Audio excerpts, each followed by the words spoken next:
고린도후서 11장 16절 내가 다시 말하노니 누구든지 나를 어리석은 자로 여기지 말라. 만일 그러하더라도 내가 조금 자랑할 수 있도록 어리석은 자로 받으라. 내가 말하는 것은 주를 따라 하는 말이 아니요 오직 어리석은 자와 같이 기탄 없이 자랑하노라. 여러 사람이 육신을 따라 자랑하니 나도 자랑하겠노라. 너희는 지혜로운 자로서 어리석은 자들을 기쁘게 용납하는구나. 누가 너희를 종으로 삼거나 잡아먹거나 빼앗거나 스스로 높이거나 뺨을 칠지라도 너희가 용납하는도다. 나는 우리가 약한 것 같이 욕되게 말하노라. 그러나 누가 무슨 일에 담대하면 어리석은 말이나마 나도 담대하리라. 그들이 히브리인이냐 나도 그러하며 그들이 이스라엘인이냐 나도 그러하며 그들이 아브라함의 자손이냐 나도 그러하며 그들이 그리스도의 일꾼이냐 정신없는 말을 하거니와 나는 더욱 그러하도다.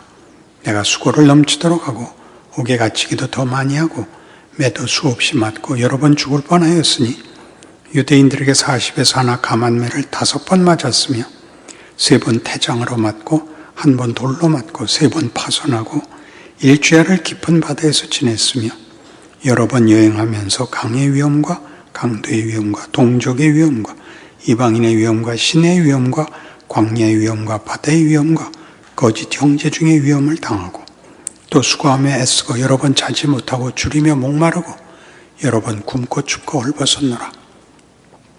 이외의 일은 고사하고 아직도 날마다 내 속에 눌리는 일이 있으니 곧 모든 교회를 위하여 염려하는 것이라. 누가 약하면 내가 약하지 아니하며 누가 실족하게 되면 내가 애타하지 아니하더냐. 내가 부득불 자랑할진대 내가 약한 것을 자랑하리라. 주 예수의 아버지 영원히 찬송을 하나님이 내가 거짓말 아니하는 것을 아시느니라.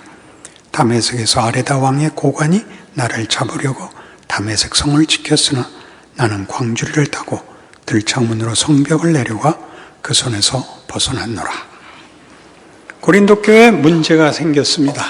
거짓 교사들이 들어왔는데 진리를 왜곡시키고 나쁜 짓을 하고 하는 문제가 아니라 복음이 증언하는 가장 핵심적인 것, 섬기는 나라, 진리와 생명과 영광의 나라를 권력의 나라로 바꿔버렸습니다. 여기 나오는 바와 같이 너희들은 참 어리석구나. 어찌하여 와서 너희를 종으로 삼고 너희를 밑에 신하로 삼고 큰 소리 치는 것은 잘 용납하고 내가 값없이 너희를 섬긴 것은 없으이 여기는구나. 그러니까 내가 억울하다 그런 설명이 아닙니다. 내가 겸손히 했더니 너희가 나를 못 알아보는구나. 이렇게 간단한 얘기가 아니라 너희가 복음의 핵심적인 내용, 하나님이 우리를 사랑하시고 우리를 사랑하사 당신이 우리를 섬기사 이 땅에 찾아오시고 우리를 위하여 당신이 죽으시고 당신이 용서를 빌고 당신이 모든 것에 우리의 모든 짐을 지신 그 핵심에서 벗어난 것을 너희가 쫓아가는구나. 권력입니다. 권력. 세상의 진리죠. 교회에도 들어옵니다. 이것이 하나도 없어야 된다 이렇게 간단히 얘기하는 것 아니고 잘 분간해봐라. 나는 그러지 않았다. 너희들이 그런 거짓 교사들이 너희들한테 와서 큰 소리 치니까 꼼짝도 못하고 그들이 위세등등하니까 마치 그들이 맞는 것 같고 내가 잘못한 것 같이 생각하는데 따져볼래? 어느 학교 나왔대? 내가 더 좋은 데 나왔다? IQ가 몇이래? 나는 4자리다. 걔네들도 4자리라고 잘 봐라. 소수점이 찍혀있다. 그렇게 얘기하는 겁니다. 참 재미있죠. 그러면서 뭐라 그래요? 자랑하려면 나 얼마든지 자랑할 수 있는데 나의 자랑은 뭐냐? 나 고생한 거다. 그냥 생각을 해봐라. 누가 이익을 얻지 않고 일하는 사람이 있겠느냐? 보상받지 않고 일하는 사람이 있겠느냐? 내가 뭘 얻으려고 이 고생을 했겠냐? 예수 그리스도로 말미암는 하나님의 부르심과 하나님의 베푸시는 은혜의 일꾼이 아니라면 어떻게 이 일을 내가 다 했겠는가 생각해봐라. 내가 너희들한테 뭘 뺏어갔냐? 내가 너희 이름으로 무슨 인감도장을 달랬냐? 무슨 저금 통장을 달랬냐? 내가 너희한테 큰 소리를 치더냐? 그래서 마지막에 뭐라 그러냐면 내가 자랑할 것이 있다면 다메섹에 갔다가 그 성의 그 성주가 자기를 잡으려고 그래서 광주리 타고 도망갔다. 이걸 자랑하겠다 그래요. 이게 무슨 얘기냐 하면 로마 시대에는 그 이후 중세에도 연결되지만 로마 시대에는 가장 큰 무공을 세운 자에게 주는 상이 코로나 무랄리스라는 것이었습니다. 코로나 무랄리스, 라틴어죠. 이제 영광의 관입니다. 영광의 관. 장례를 치를 때 이렇게 그 관을 씌워서 장례를 치러주는 영광의 관인데, 여러분 그 중세 영화 기사들 나오는 영화를 보시면 왕들이 쓰고 있는 그 관이 그런 거 한 번씩 느끼셨을 것입니다. 이 가운데야 뭐 이제 무슨 보석을 박아서 관의 그 영광을 표현하지만 이 테두리는 그게 성곽 모양인 것입니다. 성곽 모양. 성곽은 이렇게 쭉 빙 둘러 있는 성에 중간중간 이렇게 탑이 있죠. 자, 잠깐 생각해 보시면 그 이상하게 생겼다 생각이 나실 겁니다. 뭘 의미하느냐 하면 성을 공격할 때 맨 처음 그리고 맨 먼저 성곽에 올라간 자에 대한 무공 훈장인 것입니다. 굉장히 어렵죠. 사다리 타고 올라가서 뭐 많은 희생을 치르고 나서야 올라가는데, 죽은 자 중에도 누가 맨 처음 올라갔다라는 증언이 나오면 죽어도 이 상을 주고, 살아서 올라가 있는 사람은 물론 받습니다. 그러니까 바울이 얘기하고자 하는 얘기는 뭐냐 하면 성에 올라간 게 아니고 지금 도망쳐 내려오고 있는 거 아닙니까? 나보고 자랑하려면 아레다 왕이 나를 잡으려고 할 때 나는 광주리 타고 내려왔다. 그러니까 너희가 거짓 교사들을 우대하고 그 앞에 쩔쩔매는 이유는 세상의 권력 구조와 권력적 가치관 속에 사로잡힌 건데 모르겠느냐? 우리는 누가 공을 많이 세웠느냐, 누가 용감하냐, 누가 큰 자랑을 갖고 있느냐가 아니라 이 나라에서는 예수 그리스도의 복음 안에서는 섬기고 낮은 것이 더 많은 일을 한다고 우리는 알고 있다.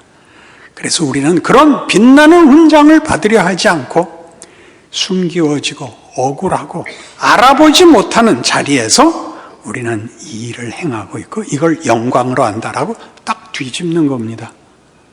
그러니까 이 고린도 후서 11장에 나오는 사도 바울의 자기 고생 얘기가 빌립보서 3장에서는 이렇게 소개되고 있습니다. 한번 가보시겠어요? 왜 그렇게 얘기하는지?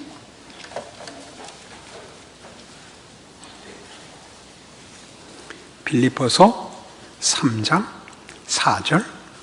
그러나 나도 육체를 신뢰할 만하며 만일 누구든지 다른 이가 육체를 신뢰할 것이 있는 줄로 생각하면 나는 더욱 그러하리니 나는 8일 만에 할례를 받고 이스라엘 족속이요 베냐민 지파요 히브리인 중에 히브리인이요 율법으로는 바리새인이요 열심으로는 교회를 박해하고 율법의 의료는 흠이 없는 자라. 그러나 무엇이든지 내게 유익하던 것을 내가 그리스도를 위하여 다 해로 여길 뿐더러 또한 모든 것을 해로 여김은 내 주 그리스도 예수를 아는 지식이 가장 고상하기 때문이라.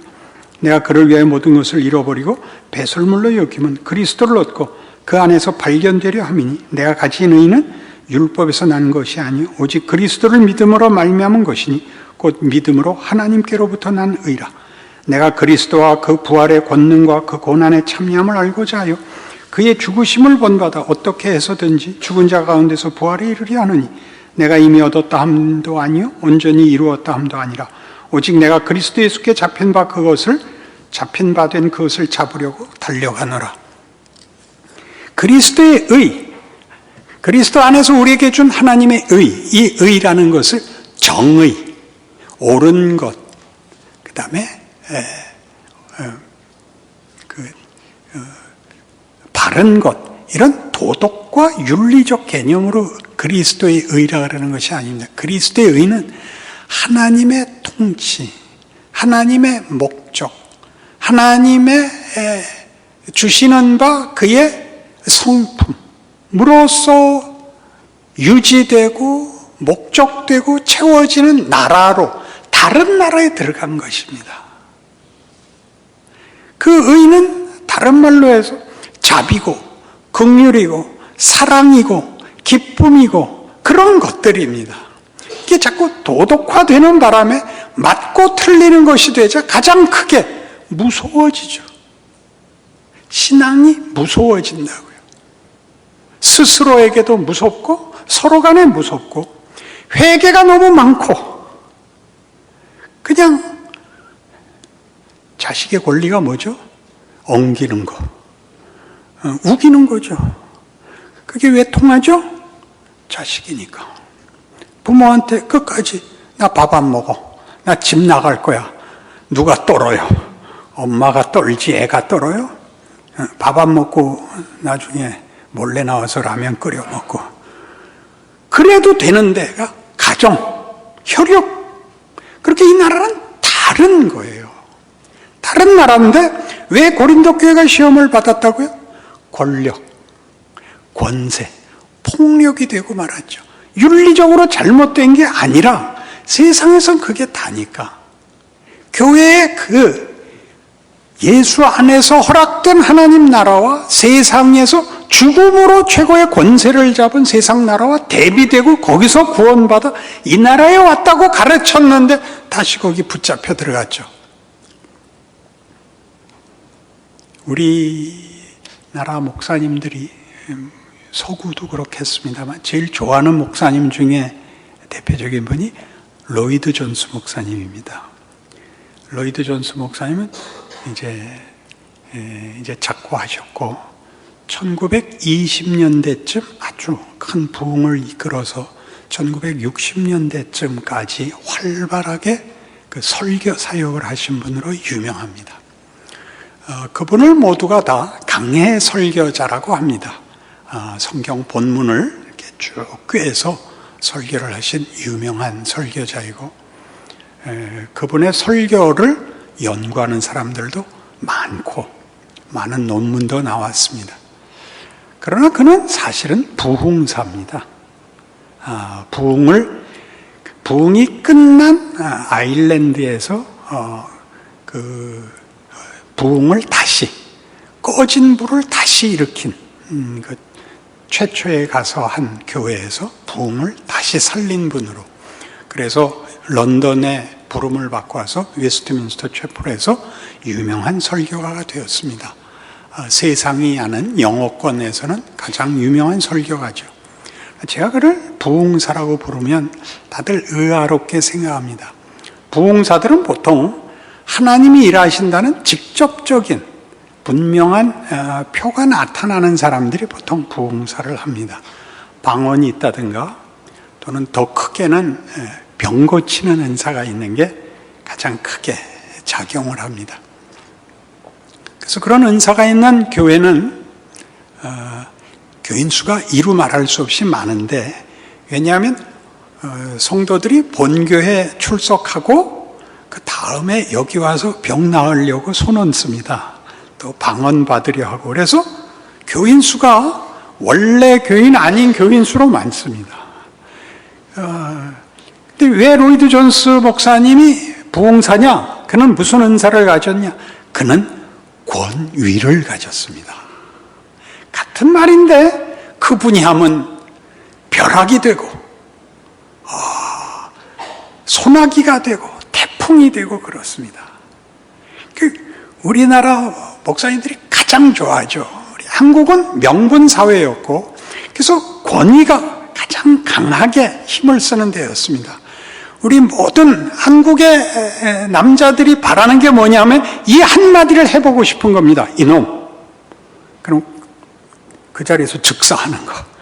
어디나 지금 우리 뿌리로 우리 사회 전반에 누구나 다 고성을 바라고 눈을 부릅뜨고 다 맨 밑에 근거가 우리 한국 사회, 한국 역사와 민족 정신의 그 유산이 이 권위입니다. 그러나 권위와 권력은 다릅니다. 권위는 용서가 있고 따뜻하고 고맙고 권력은 공포를 불러일으킵니다. 그러니 지금 바울이 하는 얘기를 들어보십시오. 너희가 하도 권력하니까 나도 얘기하마. 너희가 가진 조건 중에 내가 너희보다 부족할 것이 없다. 그러나 나는 공포로 가지 않는다. 나는 공포로 가지 않는다. 내가 가장 걱정하는 게 뭐냐? 너희 중에 누가 약하면 내가 약하지 않냐면, 누가 고난을 받으면 내가 걱정하지 않느냐? 이것이 기독교입니다.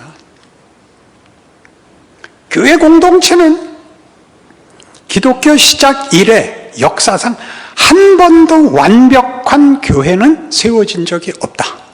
교회 사가들의 증언입니다. 왜 그럴까요? 언제나 초신자가 있으니까. 신앙이 앞선 자가 있고 뒤에 온 자가 있고 헷갈리는 사람이 있는 거죠. 그걸 어떻게 싸매고 가느냐? 그러니까 우리의 실력이고 본무이지 무서운 것이 아니라는 것이죠. 이런 것들은 그래서 우리에게 이 다른 세상에 관한 것을 성경이 어떤 식으로 우리에게 항복시키느냐, 만들어내느냐 하는 데 있어서 우리 좀 이해를 필요로 합니다.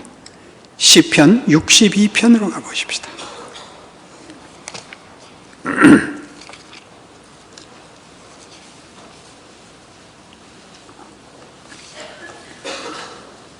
여러분하고 저하고 교독합시다. 시편 61편 첫 절에서 끝 절까지 봅니다. 나의 영혼이 잠잠히 하나님만 바라며 나의 구원이 그에게서 나오는도다.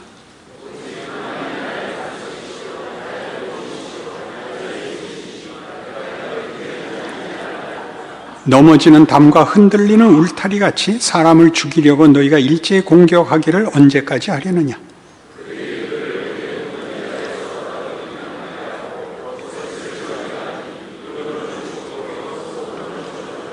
나의 영혼아 잠잠히 하나님만 바라라. 무릇 나의 소망이 그로부터 나오는도다.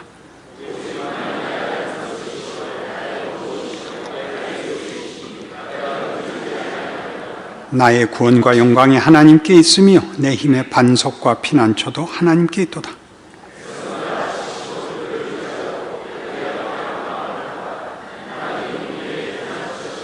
아 슬프도다. 사람은 입김이며 인생도 속임수이니 저울에 달면 그들은 입김보다 가벼우리로다.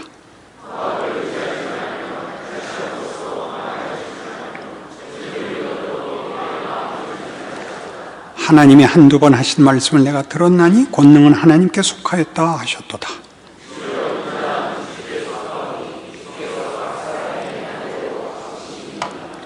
다윗의시입니다. 압살롬의 반역으로 피난 다닐 때 지은 시로 이해된 시입니다. 그는 정말 그의 평생에 말할 수 없는 고생을 한 사람이죠. 다윗 그러면 이스라엘 역사상 최고의 왕이요, 또 예수님의 선조로, 족보상 선조로 기록된 아브라함과 다윗의 자손, 이렇게 소개되는 이스라엘 백성들에겐 특별한 위인인 것입니다. 그러나 그는 잘한 것이 골리앗 물리친 거하고 사울왕 죽이지 않은 것뿐이고 그 다음부터는 고생만 합니다. 밧세바 사건이 있고 압살롬이 반역하고 아도니아가 반역을 합니다. 압살롬에게 쫓기면서, 아도니아에게 쫓기면서 그는 다만 하나의 반역과 배신을 당한 것이 아니라 그는 밧세바 사건 때문에 평생 낯을 들고 다니지 못했을 겁니다. 그러니 압살롬이나 아도니아가 아들로서 반역을 일으켰을 때 거기 붙은 사람들이 마음 한구석에 다윗은 자격이 없어 하는 것들이 큰 역할을 했겠죠. 그리고 다윗이 아버지지만 왕할 체면이 없다. 자식들이 그렇게 생각을 했죠. 압살롬의 경우는 그게 심했습니다. 이 모든 고난을 다윗은 감수합니다. 그의 장점은 절망하여 자폭하지 않은 것입니다. 이 모든 고난을 통하여 그는 하나님께 자신의 운명을 맡기고 하나님께 자신의 처지를 그대로, 민낯 그대로 고백하여 내어놓습니다. 그게 뭐죠? 고통과 절망이 없이는 믿음은 생기지 않습니다. 여러분의 인생에 믿음이라는 것은 쉽게 감사와 연결이 되는데, 감사란 내가 나 홀로 자족할 수 있는 사람은 감사할 필요가 없습니다. 부모에게 감사하는 자는 훌륭한 사람입니까? 아닙니까? 부모에게 감사하는 자는 부모에게 빚진 자입니까? 부모에게 감사하는 자는 인생이 혼자 다 책임을 질 수 없고 홀로 자족할 수 없다는 걸 아는 자만이 부모에게 감사하죠. 부모가 뭘 많이 남겨줘서 감사하는 게 아닙니다. 그러니까 감사하지 않는 자들은 자기의 현재 형편에서 더 이상 필요를, 더 이상 깊이를 느끼지 않는 자인 것입니다. 그러니까 다윗은 자기의 모든 고난이 자신에게 일을 했다고 고백하는 것이죠.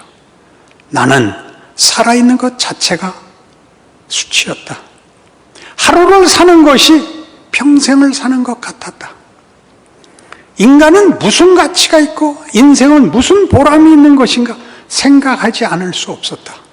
그리하여 하나님 맞습니다. 인생은 자기 소원과 자기 뜻을 이루는 것이 아니라 하나님에게 은혜를 구해야 하는 것입니다. 여기서 은혜를 구하는 것은 다만 문제의 해결, 형통, 마음 편한 것 아니고 가치와 운명과 존재에 있어서 하나님께 간구하고 하나님의 일하심에 대하여 감사해야 하는 것입니다. 하나님이 이렇게 도전하시고 흔들어 나를 깨우시는 것이 감사합니다. 이렇게 고백하는 거죠. 바울이 오늘 우리를 흔듭니다. 나보고 자랑하라면 나는 코로나 모랄리스가 성을 올라간 게 아니라 성에서 도망간 자이고 광주리 타고 도망간 나는 뺑소니다. 나는 정말 보잘것없는 자다. 나보고 자랑하려면 나는 그거 자랑하겠다. 그게 왜 자랑이 되죠? 내가 잘나고 못난 것이 나를 결정하는 것이 아니라 하나님이 예수 안에서 준 하나님의 부르심이 나를 영광되게 하기 때문에 세상 가치 속에서 나는 이거는 낫고 이거는 못하다 이렇게 결정하지 않겠다. 너희가 들어온 세상이 어떤 데인지 너희가 알기를 원한다. 내가 너희 스승 아니냐? 내가 너희 아비 아니냐? 내게서 무엇을 보았느냐? 내가 너희를 위하여 섬기고 너희를 위하여 죄 지은 것 같이 양보한 것이 그게 잘못된 거냐? 어디서 그런 가치를 받냐? 이 세상에 그런 게 있냐? 이 세상에 양보가 있냐? 이 세상에 웃음이 있냐? 너희가 내 안에서 본 거 아니냐? 나는 어디서 봤냐? 예수 안에서 봤다. 너희 그렇게 부름받았다. 속지 마라. 너희 자신과 너희의 인생을 속지 마라. 기도하십시다. 하나님 아버지, 세상이 우리를 매일 속입니다. 예수 믿는 게 뭔지 모르는 자들이 우리를 겁을 주어 우리가 붙들었던 십자가를 놓게 합니다. 자신 있고 싶고 큰 소리 치고 싶어서 은혜와 자랑과 영광을 놓게 됩니다. 하나님, 붙들어 주시옵소서.